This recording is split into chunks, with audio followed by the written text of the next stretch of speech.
Dans les bâtiments, nous avons agi pour aider financièrement les bâtiments basse consommation, à la fois dans le neuf et dans l'ancien, réduire nos émissions de gaz à effet de serre, rénover thermiquement le patrimoine, faire de la formation initiale et continue. Dans les transports, ce qui est moins directement notre action, sauf, disons, dans le TER, nous avons fait évoluer la part de marché du non-routier, 30% de plus dans le TER, chercher des solutions innovantes pour de nouveaux matériels de transport. Dans l'énergie, notre action est très riche, un plan initiative climat, un plan adaptation climat, des bilans constants en sources d'énergie, rejet de gaz à effet de serre. Et enfin, je constate dans le domaine de l'énergie que nous avons été à l'origine du changement de vocabulaire. Les biocarburants sont devenus agrocarburants. C'est la définition du Grenelle désormais, quand ils sont issus de l'agriculture. Nous mettons en cohérence les politiques de qualité de l'air et d'adaptation au changement climatique. Sur la biodiversité, je ne prends pas d'exemple, ils seraient trop nombreux. Dans le domaine de l'eau, priorité à l'agriculture biologique sur les captages d'eau potable, réduction des substances dangereuses dans les milieux aquatiques, le plan Tercel, promotion des actions visant à limiter les prélèvements et les consommations d'eau, etc. Pour l'agriculture biologique aidée, le soutien au maintien et à la restauration des prairies et des herbages. On redécouvre dans ce document qu'il faut remettre les vaches dans l'herbe, c'est une révolution. Promotion de l'usage du bois dans la construction. Et à ce sujet, j'ai appris aujourd'hui que dans le Sud-Charente, des projets de maisons en bois étaient refusés par les services de la préfecture. Dans le domaine de la recherche, des agrocarburants de deuxième et troisième génération. J'en ai fini pour mes exemples pris dans votre document. Lors de la session de juin, nous avons présenté un ambitieux dossier qui s'intitulait « Conversion écologique de l'économie et croissance verte des emplois » et qui a retracé l'action engagée par la région depuis 2004, l'action actuelle et 12 nouvelles pistes en la matière. Au vu de ce document qui est évidemment très ambitieux, très complet, je souhaite vous interroger, Monsieur le Préfet, sur quelques sujets sensibles. Le premier concerne la procédure de mise sur le marché de préparations dites naturelles peu préoccupantes et qui sont inscrites dans l'axe agriculture. Nous avons découvert ce sujet tout particulièrement la semaine dernière avec la présidente de région en visitant l'entreprise Jouffret-Brio, qui est à Cissay, qui a un gros problème de mise sur le marché de produits innovants, bio, et qui a des problèmes d'homologation. Donc, grâce au Grenelle, nous espérons un changement rapide pour que l'entreprise s'y retrouve. Deuxième sujet, il est lié à une urgence, prélèvement et consommation d'eau.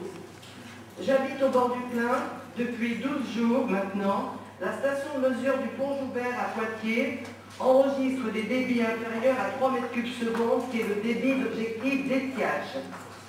Dans les années passées et dans des conditions normales, comme en ce moment, c'est un été qui commence normalement, ce qui n'était pas le cas de 2007 et 2008 avec de fortes précipitations, le débit de crise est systématiquement dépassé sur cette station. 29 jours de dépassement du débit de crise en 2006, 100 jours en 2005. Combien en aurons-nous en 2009? Cela signifie que l'on a accepté, en ne prenant pas des mesures nécessaires, de mettre en péril l'alimentation en eau potable et la vie des milieux aquatiques. J'apprends il y a quelques minutes que 5 secteurs hydrographiques sont en seuil d'alerte en Charente-Maritime. Le troisième sujet concerne l'énergie éolienne, puisqu'il est question du paquet énergie renouvelable dans le document. Votre document, donc très complet, en 13 domaines, présente un projet de schéma régional des énergies renouvelables. Nous avons, Poitou-Charentes, en mars 2006, établi un schéma régional éolien. Nous avons un potentiel de 780 MW, un objectif de 330 MW pour l'année prochaine. Or, nous n'en sommes qu'à 100 MW installés. Allez-vous enfin, Monsieur le Préfet, favoriser la libération de l'éolien sur tout le territoire du Poitou-Charentes? Au vu de ce document, la question que nous nous posons, dans l'hypothèse, je dirais, positive d'une collaboration conjointe, qui est quels seront les moyens supplémentaires mis en place par l'État pour réaliser toutes ces actions ambitieuses autour des 13 thématiques abordées.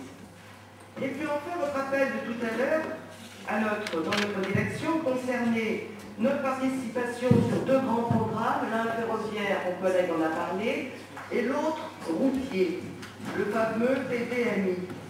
Pour moi, il est très décevant, quand je vois l'ambitieux programme du Grenelle environnement, de constater que la demande la plus pressante concerne toujours plus de routes, toujours plus de voitures. Merci de votre politesse, toujours plus de routes, toujours plus de camions, toujours plus de déplacements avec l'utilisation de ressources fossiles qui ne sont pas inépuisables.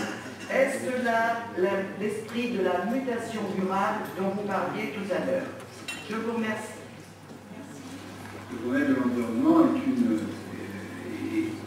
comme je l'ai dit, est une reconnaissance de la modification de l'approche environnementale dans notre pays. Le vote à l'Assemblée nationale le démontre et il nous appartient donc si vous en êtes d'accord, si vous le souhaitez, je crois que Madame la Présidente a déjà donné une réponse à M. Borloo, ce que je veux dire en tout cas, il semblerait il nous faut travailler sur justement l'interaction entre les mesures de l'État et les mesures qui sont prises par le Conseil régional. Et je le répète, en reconnaissant toutes les actions très positives qui ont été faites en anticipation, bien avant le problème de l'environnement, par le Conseil régional, et ce depuis un certain temps. Il est donc nécessaire de poursuivre et de définir les priorités sur lesquelles les actions pourront se conjuguer pour permettre d'aller plus vite dans l'atteinte d'un certain nombre d'objectifs que nous partageons et qui sont situés dans le domaine de l'environnement. Pour ce faire, vous avez fait beaucoup de choses, c'est vrai, mais pour autant, l'État n'est pas resté inactif. Vous avez pu voir dans le petit bouquin des engagements de l'État en Poitou-Charentes que, en ce qui concerne l'écologie, le développement et l'aménagement durable, l'État avait quand même en 2008 investi pas loin de 85 millions d'euros, 84,3 millions d'euros, en particulier sur la gestion des milieux et de la biodiversité, 2,3 millions d'euros, en une année, sur des aménagements du littoral, plus de 2,6 millions d'euros, qu'ils avaient aussi consacré un certain nombre d'argent, par exemple, sur le PIT du Marais Poitevin, 2,4 millions d'euros, sur le plan loi grandeur nature, qui